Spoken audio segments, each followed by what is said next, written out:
मीरपुर ख़ास मां सिंधियाना news network के ब्यूरो चीफ शाहिद मेमण मूजिब मीरपुर ख़ास जी सुमरा पाड़ी में दी ब्राइट फ्यूचर पब्लिक स्कूल में शहीद बेनज़ीर भुट्टो वुमन सेंटर के चेयरमैन मुजीद सुमरो पारां शानदार रंग सकाफ़ती तकरीब मुनक़द कई वई, जंहिंमें मेहमान ख़ास यूसुफ सुमरो, इरशाद सुमरो खां सवाइ रिज़वान सांद, जुमन लगारी, शम्स पंवर, हनीफ सुमरो समेत स्कूल के प्रिंसिपल मिस आरफा उस्तादन शागिर्दन ऐं शागिर्दियाणियुनि सकाफ़ती वेस पाए प्रोग्राम में शिरकत कई।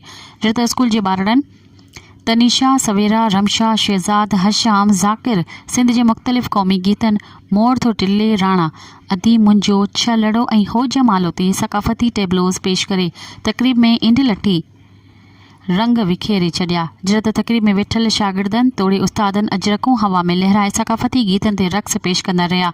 शागिर्दनि ऐं शागिर्दियाणियुनि पारां सकाफ़त के हवाले सां तक़रीर समेत शाइरी पेश करे सिंध की सकाफ़त के भेटा पेश कई। तकरीब में सिंध के मशहूर फ़नकारनि लियाकत फ़क़ीर ऐं अमानत फ़क़ीर क़ौमी ऐं सकाफ़ती गीत पेश करे ख़ूब दाद हासिल कयो। इन मौक़े ते तकरीब में शिरकत कंदड़नि चयो त तालीमी इदारनि में सकाफ़ती ॾींहुं मल्हाइण जो मक़सदु पंहिंजे ईंदड़ नस्लनि खे पंहिंजी क़दीम ऐं अज़ीम सकाफ़त ऐं रीतियुनि रस्मुनि रिवाजनि बाबति आगाही ॾियणु आहे। हुन चयो त असां सिंधी क़ौम खे पंहिंजी सकाफ़त ते फ़ख़्रु आहे। उन मौक़े ते मुजीद सुमरो पारां आयल महिमाननि खे सिंध जी सुखड़ी अजरक जा तोहफ़ा पिणु पेश कया।